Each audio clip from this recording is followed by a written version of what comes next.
नमस्कार साथियों, स्वागत है आपका हिंदी साहित्य में ध2 चैनल पर, जहां हम सीखते हैं सरलता के साथ सफलता की ओर। अगर आप सभी यूजीसी नेट की तैयारी कर रहे हैं तो यह वीडियो खास आपके लिए है। आज हम चर्चा करेंगे यूजीसी नेट पेपर 2 के बारे में, जो आपके विषय विशेष ज्ञान की जांच करता है। चूँकि मेरा विषय हिंदी साहित्य है, इसीलिए इस चैनल पर पेपर सेकंड के अंतर्गत हम हिंदी साहित्य के पूरे पाठ्यक्रम को क्रमवार गहराई से समझेंगे, चाहे वो काव्य शास्त्र हो, इतिहास हो, आधुनिक साहित्य की प्रवृत्तियाँ। पेपर सेकंड वह हिस्सा है जहाँ से सबसे अधिक अंक अर्जित कर सकते हैं, इसीलिए इसकी रणनीति, इसकी तैयारी बहुत ही ज़्यादा जरूरी है। इस वीडियो में हम आपको पेपर 2 के पाठ्यक्रम अर्थात सिलेबस को बिंदुवार समझाएंगे, ताकि आपको यह स्पष्ट हो सके कि किन किन टॉपिक्स पर ज़्यादा ध्यान देने की आवश्यकता है। ध्यान दें, आपकी जो अगली वीडियो होगी उसमें हम विस्तार से चर्चा करेंगे यूजीसी नेट फर्स्ट पेपर की पाठ्यक्रम की, जो सभी विषय के लिए या सभी विषय के विद्यार्थियों के लिए सामान्य होती है और अनिवार्य होती है, और आपकी शिक्षण योग्यता, तर्क शक्ति और शोध की दृष्टि में परखता है। तो अगर आपने अभी तक चैनल को सब्सक्राइब नहीं किया तो अभी कर लीजिए, ताकि आगे की सारी उपयोगी जानकारियां आपको मिलती रहें। तो चलिए यूजीसी नेट पेपर सेकंड का यह मार्गदर्शी परिचय। आपके पाठ्यक्रम में प्रथम और द्वितीय 2 पेपर हैं और दोनों ही पेपर में 10-10 यूनिट रखे गए हैं। क्योंकि हम चर्चा कर रहे हैं द्वितीय प्रश्न पत्र, जो कि आपका विशेष अध्ययन है, तो इकाइयों के बारे में हम लोग क्रमवार से चर्चा करेंगे।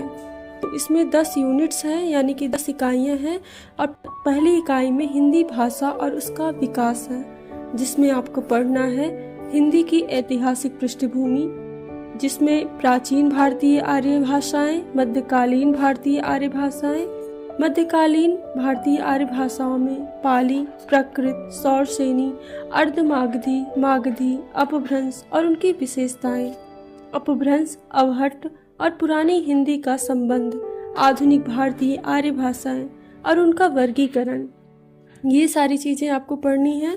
उसके बाद हिंदी का भौगोलिक विस्तार, जिसमें आपको हिंदी की उपभाषाएं, पश्चिमी हिंदी, पूर्वी हिंदी, राजस्थानी, बिहारी तथा पहाड़ी वर्ग और उनकी बोलियों के बारे में पढ़ना है, विशेष अध्ययन करना है।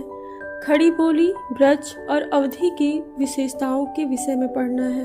हिंदी के विविध रूपों के बारे में पढ़ना है, जिसमें हिंदी, उर्दू, दक्कनी, हिंदुस्तानी, हिंदी का भाषिक स्वरूप। हिंदी के भाषिक स्वरूप में आपको पढ़ना है हिंदी की स्वनिम व्यवस्था, जिसमें खंड और खंडेतर ध्वनियों के बारे में, और हिंदी के ध्वनियों के वर्गीकरण का आधार हिंदी शब्द रचना, उपसर्ग, प्रत्यय, संज्ञा, सर्वनाम, समास, हिंदी की रूप रचना, लिंग, वचन और कारक व्यवस्था के संदर्भ में जो भी संज्ञा, सर्वनाम, विशेषण और क्रिया रूप हिंदी वाक्य रचना है, इन सब का विशेष अध्ययन करना है। पहली इकाई में ही आपको हिंदी भाषा प्रयोग के विविध रूप, जिसमें आपको पढ़ना है बोली, मानक भाषा, राजभाषा, राष्ट्रभाषा और संपर्क भाषा के विषय में। और आगे इसी यूनिट में आपको पढ़ना है संचार माध्यम और हिंदी के बारे में, जिसमें आपको कंप्यूटर और हिंदी के विषय में, हिंदी की संवैधानिक स्थिति के विषय में और देवनागरी लिपि का परिचय, उसकी विशेषताएं और उसके मानकीकरण का विशेष अध्ययन करना है। ये तो आपकी यूनिट फर्स्ट की बात हुई। अब दूसरी यूनिट में आपको क्या पढ़ना है, इसके विषय में देखिए। दूसरी यूनिट में आपका है हिंदी साहित्य का इतिहास। हिंदी साहित्य का इतिहास जो कि विस्तृत है, इसमें आप अगर किताबों की बात करें तो आप डॉक्टर नगेंद्र की किताब, आचार्य रामचंद्र शुक्ल की किताब, बच्चन सिंह की किताब पे विशेष ध्यान दे सकते हैं।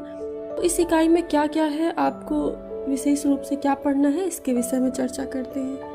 हिंदी साहित्य इतिहास दर्शन, हिंदी साहित्य के इतिहास लेखन की पद्धतियाँ, हिंदी साहित्य का काल विभाजन और नामकरण, आदिकाल की विशेषताएं एवं साहित्य प्रवृत्तियाँ, रासो साहित्य, आदिकालीन हिंदी का जैन साहित्य, सिद्ध और नाथ साहित्य, अमीर खुसरो की हिंदी कविता, विद्यापति और उनकी पदावली तथा लौकिक साहित्य के बारे में आपको अध्ययन करना है।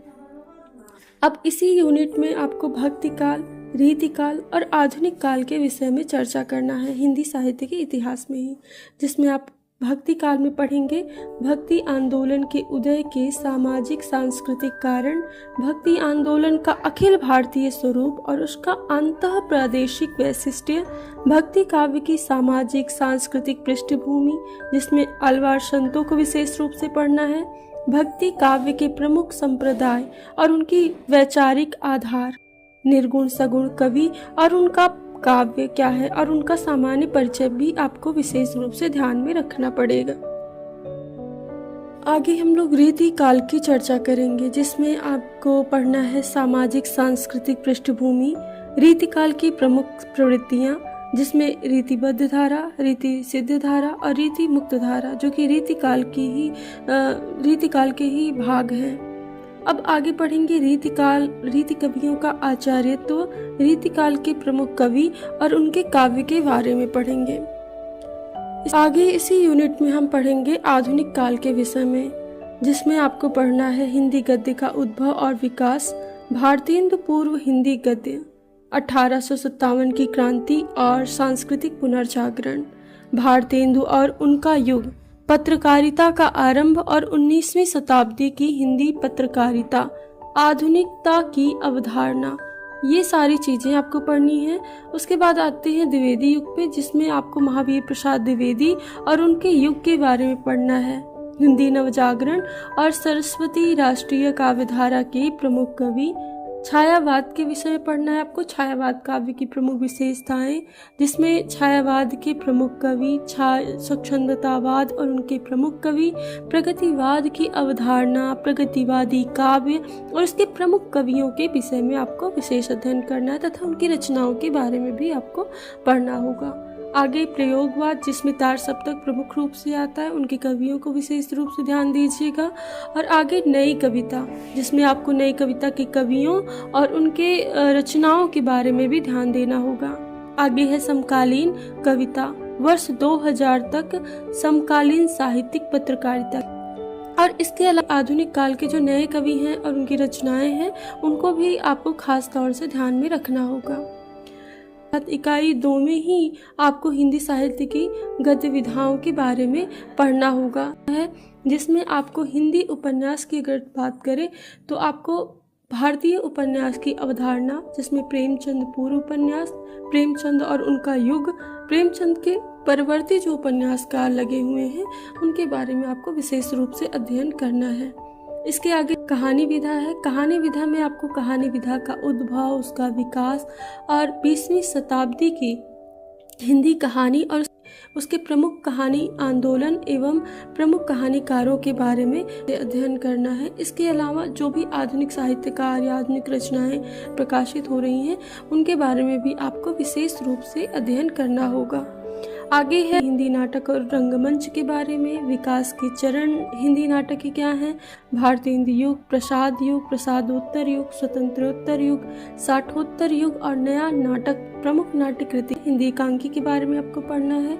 हिंदी नाटक और उसके रंगमंच के विषय में आपको पढ़ना है। हिंदी का जो लोक रंगमंच है और नुक्कड़ नाटक जो हुआ करते थे उनके बारे में और उनके जो प्रमुख रचनाकार हैं उनके विषय में भी आपको अध्ययन करना है। इसमें हिंदी निबंध की चर्चा करें तो हिंदी निबंध का उद्भव और उसका विकास, हिंदी निबंध के प्रकार और उनके प्रमुख निबंधकार, उनकी निबंध जो रचनाएं हैं वो सारी चीज़ों को आपको पढ़ना है। आगे इसी सीरीज में अगर बात करें तो हिंदी आलोचना की, हिंदी आलोचना में आपको पढ़ना हिंदी आलोचना का उद्भव और उसका विकास, समकालीन हिंदी आलोचना एवं उनके विविध प्रकार, प्रमुख आलोचक। हिंदी की अन्य गतिविधियों की अगर चर्चा करें तो इसमें आपको पढ़ना पड़ेगा जैसे रेखा चित्र है, संस्मरण है, यात्रा साहित्य, आत्मकथा, जीवनी और रिपोर्टाज, डायरी विधा है। इन सब के बारे में आपको अध्ययन करना है। आगे है हिंदी का प्रवासी साहित्य। इसमें प्रवासी साहित्य में आपको प्रवासी साहित्य का परिचय, उसकी अवधारणा एवं प्रमुख साहित्यकार, उनकी रचनाओं के बारे में विशेष अध्ययन करना है।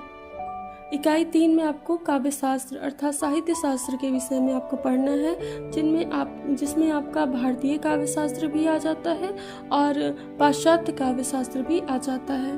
इसमें आपको अध्ययन करना होगा काव्य के लक्षण, काव्य हेतु और काव्य प्रयोजन, प्रमुख संप्रदाय और सिद्धांतों के बारे में, जैसे रस है, अलंकार है, रीति है, ध्वनि है, वक्रोक्ति और औचित्य। इसी में पढ़ना आपको रस निष्पत्ति और साधारणीकरण के विषय में, आगे शब्द शक्ति और काव्य गुण, काव्य दोष के विषय में, प्लेटो के काव्य सिद्धांत, अरस्तु के अनुकरण सिद्धांत, त्रासदी, विवेचन, विरेचन सिद्धांत, वर्ड्सवर्थ का काव्य भाषा सिद्धांत, कॉलरिज का कल्पना और फैंटेसी का सिद्धांत, टी.एस. इलियट का निर्वैयक्तिकता का सिद्धांत, परंपरा की अवधारणा, आर.ए. रिचर्ड का मूल्य सिद्धांत, संप्रेषण सिद्धांत तथा काव्य भाषा का सिद्धांत, इन सबको पढ़ना है। आगे रूसी रूपवाद से आप क्या समझते हैं, नई समीक्षा, मिथक, फंतासी, कल्पना, प्रतीक, बिंब को अध्ययन में डालना है, रखना है।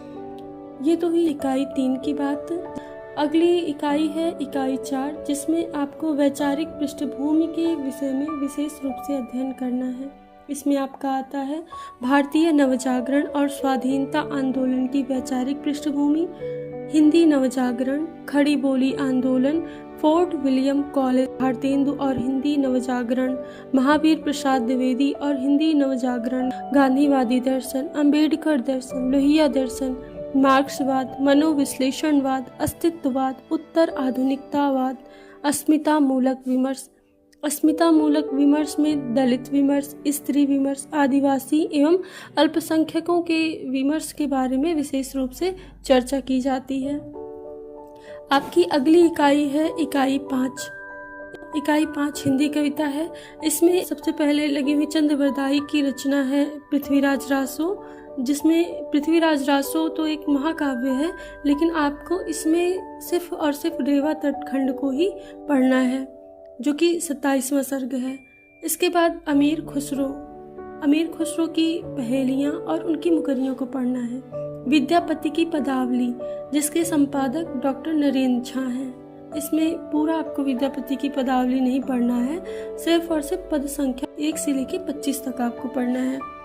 इसके बाद कबीर के बारे में पढ़ना है, जिसके संपादक हजारी प्रसाद द्विवेदी हैं, जिसमें पद संख्या 160 से 209 तक पढ़ना है। इसके बाद है जायसी ग्रंथावली, जिसके संपादक रामचंद्र शुक्ल जी हैं। इसमें नागमती वियोग खंड का अध्ययन करना है। आगे है सूरदास का भ्रमर गीत सार आपको अध्ययन करना है इसका, और इसके भी संपादक आचार्य रामचंद्र शुक्ल जी हैं। इसमें पद संख्या 21 से लेकर 70 तक आपको अध्ययन करना है। आगे के कवि हैं तुलसीदास, इनका रामचरितमानस उत्तरकांड का अध्ययन करना है। अगले कवि बिहारी दास हैं, इनकी बिहारी सतसई को आपको अध्ययन करना है, और इसके संपादक जगन्नाथ दास रत्नाकर हैं। दोहा आपको 1 से लेकर 50 तक अध्ययन करना है। अगले कवि घनानंद का कवित्व है, इसके संपादक विश्वनाथ मिश्र हैं। कवित्व संख्या 1 से लेकर 30 तक। अगली कवित्री मीरा है, संपादक विश्वनाथ त्रिपाठी। इसमें प्रारंभ से 20 पद आपको पढ़ने हैं। अगले कवि अयोध्या सिंह उपाध्याय हरिऔध हैं। हरिऔध का प्रिय प्रवास पढ़ना है। मैथिली शरण गुप्त का भारत भारती। साकेत का नवम सर्ग पढ़ना है। जयशंकर प्रसाद का काव्य आंसू, कामायनी, और कामायनी महाकाव्य जो है, इसमें आपको श्रद्धा, लज्जा और इड़ा, इन्हीं तीनों सर्गों को पढ़ना है। वैसे कामायनी में 15 सर्ग हैं, लेकिन आपको चर्चा करनी है इसमें श्रद्धा, लज्जा और इड़ा, इन्हीं तीनों सर्गों के विषय में। आगे कवि है निराला जी की काव्य रचना है जूही की कली, जागो फिर एक बार, सरोज स्मृति, राम की शक्ति पूजा, कुकुर मुत्ता, बांधो ना नाव, इस ठाव बंधु। आगे कवि हैं सुमित्रानंदन पंत की काव्य रचना परिवर्तन और प्रथम रश्मि के विषय में पढ़ना है। आगे है महादेवी वर्मा जी की काव्य रचना बीन भी हूँ मैं तुम्हारी, रागिनी भी हूँ मैं, नीर भरी दुख की बदली, फिर विकल है प्राण मेरे, यह मंदिर का दीप इसे नीरव जलने दो, द्रुत झरो जगत के जीर्ण पत्र। इन कविताओं का अध्ययन करना है। आगे कवि है रामधारी सिंह दिनकर की रचना उर्वशी का 3य अंक पढ़ना है, और रश्मि रथी अगले कवि हैं नागार्जुन। नागार्जुन की काव्य रचना कालिदास, बादल को घिरते देखा है, अकाल और उसके बाद, खुरदुरे पैर, शासन की बंदूक, मनुष्य हूँ, इनका अध्ययन करना है। अगले कवि हैं सच्चिदानंद हीरानंद वात्सायन अज्ञेय। इनकी कविता है कालगी बाजरे की, यह दीप अकेला, हरी घास पर क्षण भर, असाध्य वीणा, कितनी नाव में कितनी बार। भवानी प्रसाद मिश्र की कविता गीत फरोज, सतपुड़ा के जंगल। मुक्तिबोध की कविता भूल गलती, ब्रह्म राक्षस अंधेरे में। धूमिल की कविता है नक्सलवाड़ी, मोचीराम, अकाल, दर्शन और रोटी और संसद। ये इतनी कविताएं और इतने कवियों को आपको पढ़ना है इकाई 5 में। आगे इकाई 6 में आपको हिंदी उपन्यासों को पढ़ना है, जिसमें आपको 12 उपन्यासों के विषय में चर्चा करना है। और इसमें आपके पहले उपन्यासकार लगे हुए हैं पंडित गौरी दत्त। इनका देवरानी जेठानी की कहानी उपन्यास है। लाला श्रीनिवास दास का परीक्षा गुरु, प्रेमचंद का गोदान, अज्ञेय का शेखर एक जीवनी, हजारी प्रसाद द्विवेदी का है बाण भट्ट की आत्मकथा, फणीश्वरनाथ रेणु का है मैला आंचल, यशपाल का झूठा सच, अमृतलाल नागर का मानस का हंस, भीष्म साहनी का है तमस, श्रीलाल शुक्ल का है राग दरबारी, कृष्णा सोबती का है जिंदगी नामा, मन्नू भंडारी का है उपन्यास आपका बंटी, जगदीश चंद्र माथुर का उपन्यास धरती धन्ना अपना। हिंदी उपन्यास के विशेष अध्ययन के बाद जो आपकी अगली इकाई आती है वो हिंदी कहानियों की आती है, जिसमें आपको 17 कहानियाँ रखी गई हैं, उनका विशेष रूप से अध्ययन करना है। सबसे पहली कहानीकार आती हैं राजेंद्र बाला घोष, जिनको बंग महिला के नाम से जाना जाता है। इनकी कहानी है चंद्रदेव से मेरी बातें और दुलाई वाली। माधवराव सप्रे की एक टोकरी भर मिट्टी, सुभद्रा कुमारी चौहान की राही, प्रेमचंद की कहानी ईदगाह, दुनिया का सबसे अनमोल रतन, राजा राधिका रमण प्रसाद सिंह की कहानी कानों में कंगना, चंद्रधर शर्मा गुलेरी की कहानी उसने कहा था, जयशंकर प्रसाद की आकाशदीप, जैनेन्द्र की अपना अपना भाग्य, फणीश्वरनाथ रेणु की तीसरी कसम, लाल पान की बेगम, अज्ञेय की कहानी ग्रेगीन, शेखर जोशी की कोशी का घटवार, भीष्म साहनी की अमृतसर आ गया चीफ की दावत, कृष्णा सोबती की कहानी है सिक्का बदल गया, हरिशंकर परसाई की है इंस्पेक्टर माता दीन चांद पर, ज्ञान रंजन की कहानी पिता, कमलेश्वर की कहानी राजा निर्बंसिया, निर्मल वर्मा की कहानी परिंदे। इन 17 कहानियों के विषय में आपको विशेष रूप से अध्ययन करना है इकाई 7 में। अगली इकाई है इकाई 8, जिसमें आपको हिंदी नाटक के विषय में अध्ययन करना है। इसमें कुल 11 नाटकों के विषय में आपको पढ़ना है, जिसमें पहले नाटककार हैं भारतेंदु हरिश्चंद्र। इनका नाटक है अंधेर नगरी और भारत दुर्दशा। जयशंकर प्रसाद का नाटक चंद्रगुप्त, स्कंदगुप्त, ध्रुव स्वामिनी। धर्मवीर भारती का नाटक अंधा युग, लक्ष्मी नारायण लाल का सिंदूर की होली। मोहन राकेश का नाटक आधे अधूरे, आषाढ़ का एक दिन। हबीब तनवीर का है आगरा बाजार। सर्वेश्वर दयाल सक्सेना का बकरी। शंकर शेष का है एक और द्रोणाचार्य। उपेंद्र नाथ अस्क का है अंजू दीदी। मन्नू भंडारी का नाटक है महाभोज। ये इतने सारे नाटक और नाटककारों के विषय में आपको विशेष रूप से अध्ययन करना है। अगली इकाई आती है हिंदी निबंधों की, जिसमें आपको कुछ निबंधकार रखे गए हैं तथा उनके निबंधों का विशेष रूप से अध्ययन करना है। जैसे भारतेंदु हरिश्चंद्र का निबंध है दिल्ली दरबार दर्पण, भारतवर्षोन्नति कैसे हो सकती है। प्रताप नारायण मिश्र का है शिव मूर्ति। बालकृष्ण भट्ट का है शिव शंभू के चिट्ठे। रामचंद्र शुक्ल का है कविता क्या है। हजारी प्रसाद द्विवेदी का निबंध नाखून क्यों बढ़ते हैं। विद्यानिवास मिश्र का है मेरे राम का मुकुट भीग रहा है। अध्यापक पूर्ण सिंह का है मजदूरी और प्रेम। कुबेर नाथ राय का है उत्तर फाल्गुनी के आसपास। विवेकी राय का है उठ जाग मुसाफिर। नामवर सिंह का है संस्कृति और सौंदर्य। ये तो हुई हिंदी निबंधों की बात, जो कि आपके पाठ्यक्रम की इकाई 9 में जुड़ी हुई है। अब अगली इकाई 10 है, जो कि आपके पाठ्यक्रम की अंतिम इकाई भी है, जिसमें आपको आत्मकथा, जीवनी तथा कुछ अन्य गद्य विधाओं के बारे में आपको अध्ययन करना है। जिसमें इकाई 10 में आपके प्रथम रचनाकार आते हैं रामवृक्ष वेनीपुरी जी।